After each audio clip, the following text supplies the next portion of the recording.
All right, Shalom. First and foremost, giving all praise, glory, and honor that's due to Yahweh, Bahashem Yahweh Shai, Bahashem Rachah, with Dashim, double honors to the elders and apostles at Great Millstone, who rule well, peace and blessings to the 144,000 and the hopeful elect, Shalom, Barakathum. And I want to speak on the news going on over there in the region of Yemen. All right, with these with the people known as the Houthis, because they are cutting up over there, man. And this is one of those things where it kind of makes the news, but it doesn't get a lot of play. Not a lot of people are talking about it because there's various distractions by Esau. Because what's truly happening is this guy's getting confounded and embarrassed, man, on the world stage, and they basically got exposed, man. That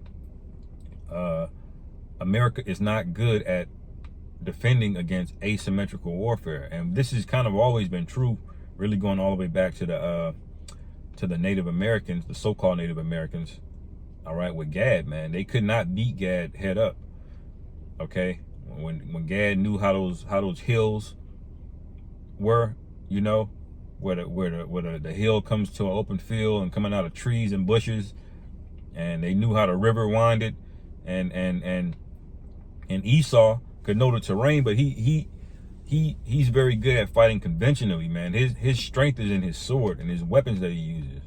But in terms of his ability to strategize and think on his feet, you know, he's been exposed, man. That you could not fight Gad the way that Napoleon was fighting those other Europeans over there, man. But they would basically all march out in a line and, you know, shoot their muskets and cannons at each other straight up, you know. And like Gad did not fight like that, man. And Gad was nice with a bow and arrow, which was more effective than those mustards, because he can draw, he can shoot at a faster rate with those arrows, man. Okay, he didn't have to reload. I mean, you load a new arrow in, but that technology was behind, man. And what ended up happening was Esau had to starve Gad out. You know, he had to kill a lot of buffalo. He had to pass on diseases. He had to offer the weaker tribes, you know, trinkets. You know, he used diplomacy and pit tribes against each other. That's basically how he took Gad down, man. That and pestilences, you know, and this the same thing is basically happening again now. Okay, because the Most High uses a small number of men to confound the wicked, you know. That's how the Most High gets down. That's how you know what's happening today is of the Most High, man. And the Most High deals with other heathen because he's the Lord of hosts, man. All right, hosts means armies. The Most High will set up another king if it's their time to reign, and he'll deal with them to accomplish that matter. Like that's in Isaiah, Daniel 4:17. Okay, by the decree of the watchers. You know, roughly paraphrasing, he set it up over the earth, the basis of men, okay, and set it up over it, you know, whosoever he will, man. So the Most High can set up any heathen to reign, and that's even true in the matter of King Josiah when he told, I believe it was the king of Egypt, all right, to go and make war with the other king of Samaria, or one of those two, and he told Josiah not to interfere, man. And the king he was trying to tell him, like, listen, you know, your God told me to do this. But you know, King Josiah got rebellious, man, you know, and he didn't listen. But that just shows you that the Most High will speak to other heathen and to foment war, to have these people take down those people, man, because the Most High is the ultimate chess player, man. All right. And this is the same thing we see happening today. You know, like those guys over there in Yemen, you know, if you pull up Yemen, I'm gonna pull it up on the map. Okay, this is Yemen. Do you know this tiny country? You can see it highlighted there. All right.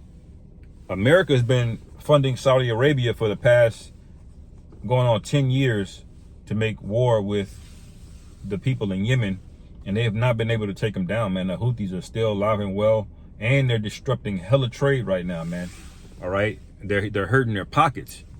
All right, and I believe a lot of those U.S. destroyers did get sunk. You know, they're not probably gonna report, They reported a few things, but they're not going to report all of it, you know, because what's happening really is truly embarrassing, man. You know? Fuck you. You know? But I'll read a couple of the headlines because this is part of the this guy getting embarrassed and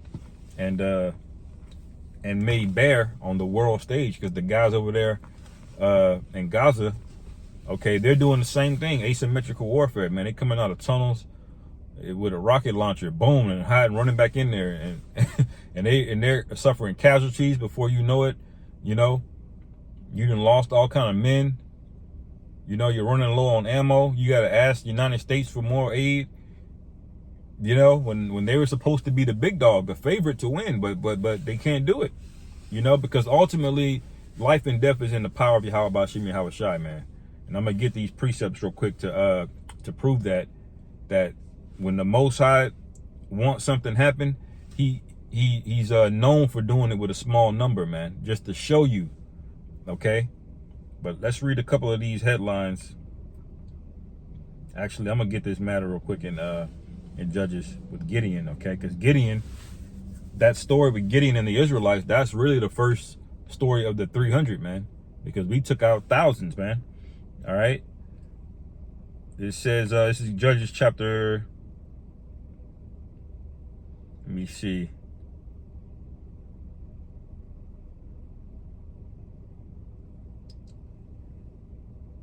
Let's see. Judges chapter 7. And I'll start at 1. It says Jerubbaal, who is Gideon.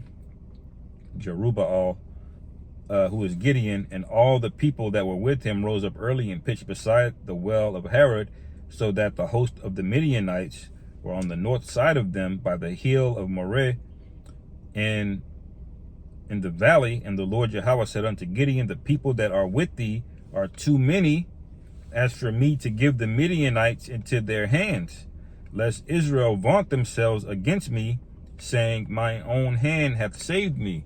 All right. And that's how the Lord gets down, man. You know, you got men that'll get proud because they won a battle of just numbers, man, because they're good with the sword, they're good with the javelin, they're good with the shield, the bow, you know. But the Lord wants his glory, man. All right. The Lord is showing you an example that, look, I am the root power of everything, man. You don't just go to war without me, man, you know, and without giving me glory, you know. And the Most High knew this. All right. It says, now therefore go to proclaim in the ears of the people, saying, whosoever is fearful and afraid, let him return and depart early from Mount Gilead. So that's a law right there, man. That we were that if there's a man that's fearful in the camp, that you're supposed to put him out of the camp if he's afraid to go to war, man. You know, because fear will spread. It's a contagion. It says, and let him return and depart early from Mount Gilead. And there returned of the people 22,000, and there remained 10,000, man. So you had 22,000 men there, man. Okay. Now first 12,000 went away, so there's 10,000 left now. Okay. It says, and the Lord Yahweh said unto Gideon, the people that are yet too many. So even 10,000 is too much. Okay. I'm painting a picture here about how these small underdogs are used to take over and win battles, because the Most High willed it, man. It's not of the hands of men, you know. And it says, bring them down unto the water, and I will try them for thee there. And it shall be that of whom I say unto thee, this shall go with thee, the same shall go with thee, man. So the Most High is the one that tries you as a warrior, man. All right. It says, and of whomsoever I say unto thee, this shall not go with thee, the same shall not go. So he brought down unto the people into the water. And the Lord Yahweh said unto Gideon, every one that lappeth of the water with his tongue, as a dog lappeth, let him shalt thou set by himself. Likewise, everyone that boweth down upon his knees to drink. All right. And it says, And the number of them that lapped, putting their hands to their mouth, were 300 men. So that's basically the number of men that Gideon ends up rooting out, man. But I'm going to skip over to chapter 8 just to get to the main point. Gideon chapter 8. Okay. Verse 10, it says, now Zebah and Zalmunna were in Karkor, and their hosts with them, about 15,000 men, all that were left of all the hosts of the children of the east, for there fell 120,000 men that drew the sword, man. Okay, so this is how the Lord gets down, man. All right. It says, and Gideon went up by the way of them that dwelt in the tents of the east of Nobah and Jogbehah, and smote the host, for the host was secure. All right, so that's one prime example of the Lord using the small, the underdog, to do things, man. And ultimately, you know, the Lord, when the Lord chooses Israelites to do this thing, we gonna get busy, man. You know, when we get spiritual powers, we gonna have a whole heap of bodies on us, man. All right, but in righteousness, man. You know, I always think about that show, the Invincible, with the Viltrumites, man. That's how we're gonna be, man. We're gonna be just running through nations of people, you know, if we need to, you know.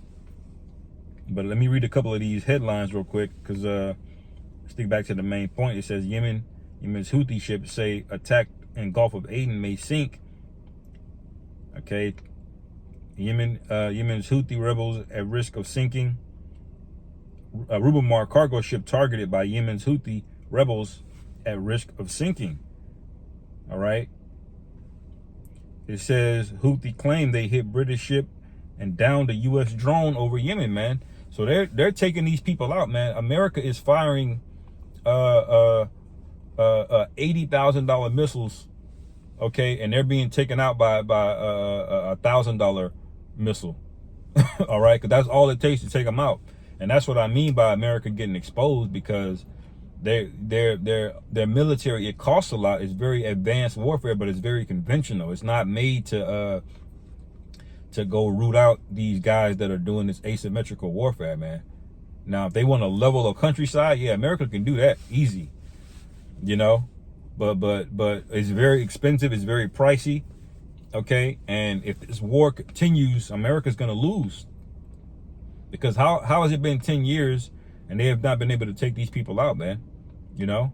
Now, we know the Most High is behind it, but ultimately, America's getting exposed, man. And now they're finding out their Navy ships can't even defend from basic missiles, man. They're sending cruise missiles down there. They're sinking ships. You know? So this is of the Lord, man. All right?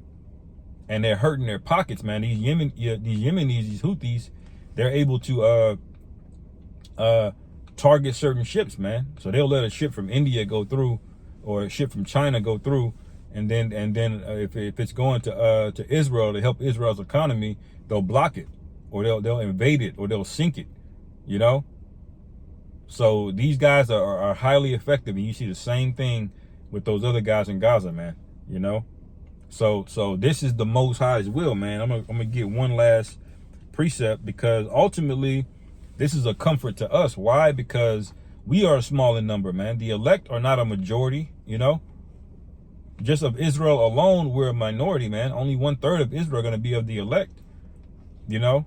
We don't know how many are going to get spiritual power, but we know it's mainly going to be men, and it's going to be a lesser number than that, you know. So you got to meditate on these things and think about the great works that we're getting ready to do, man.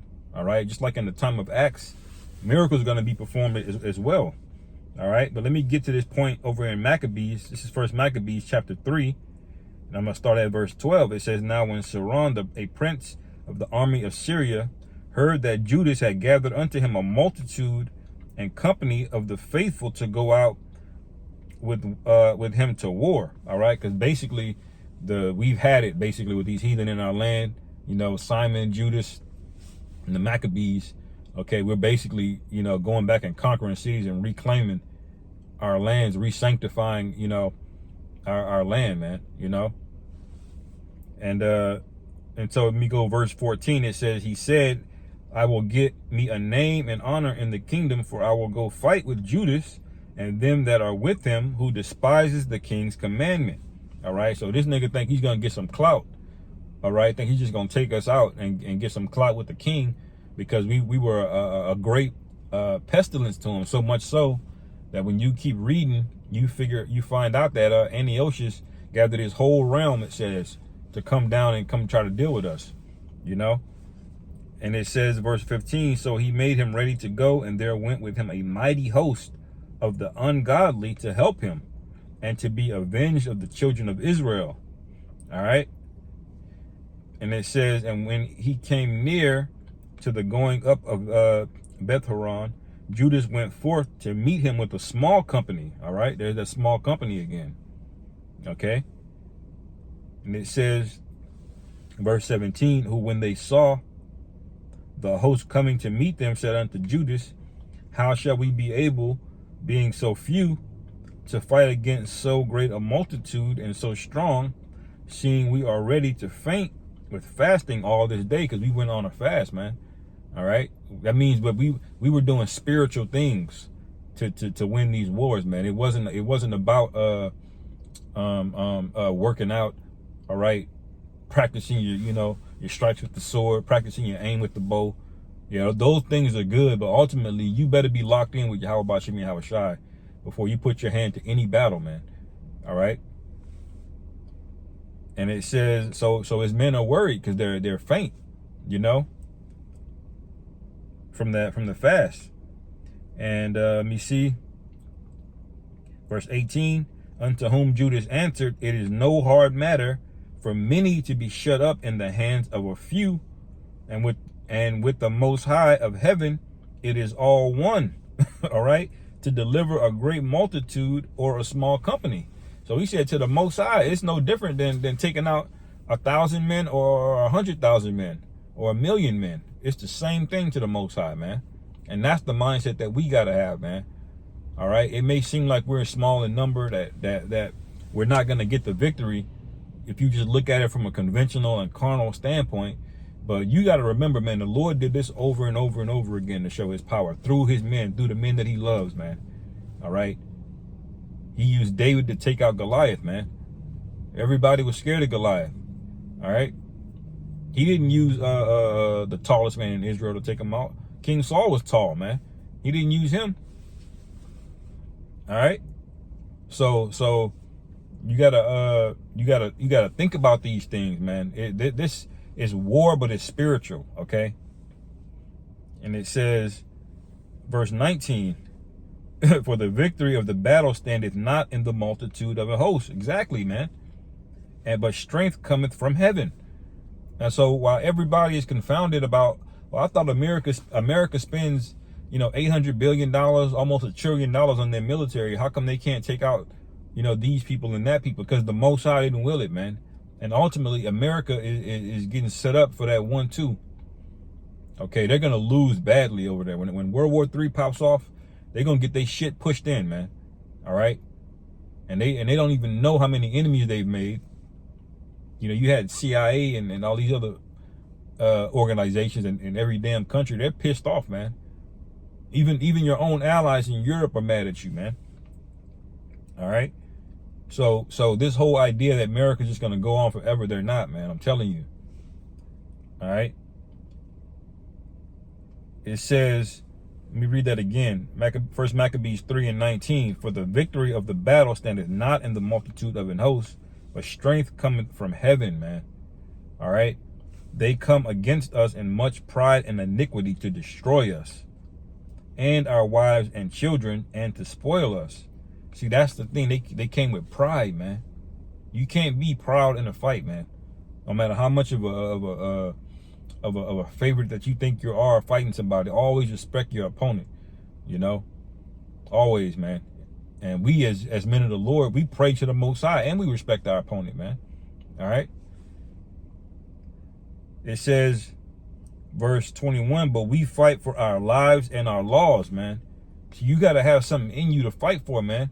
These guys out here that are running around buying all of these guns, they don't really have nothing to fight for. For what, man? Freedom? Freedom to do what? you know, order Domino's, watch television, you know. There's no internal code. There's no integrity in these people. They don't have a principle to live for. They're not in love with wisdom and life like a righteous man is, you know. So when they have to fight for something, it ain't that gusto is not gonna be there. All right. It says, verse 22, wherefore the Lord Yahweh himself will overthrow them before our face. Yeah.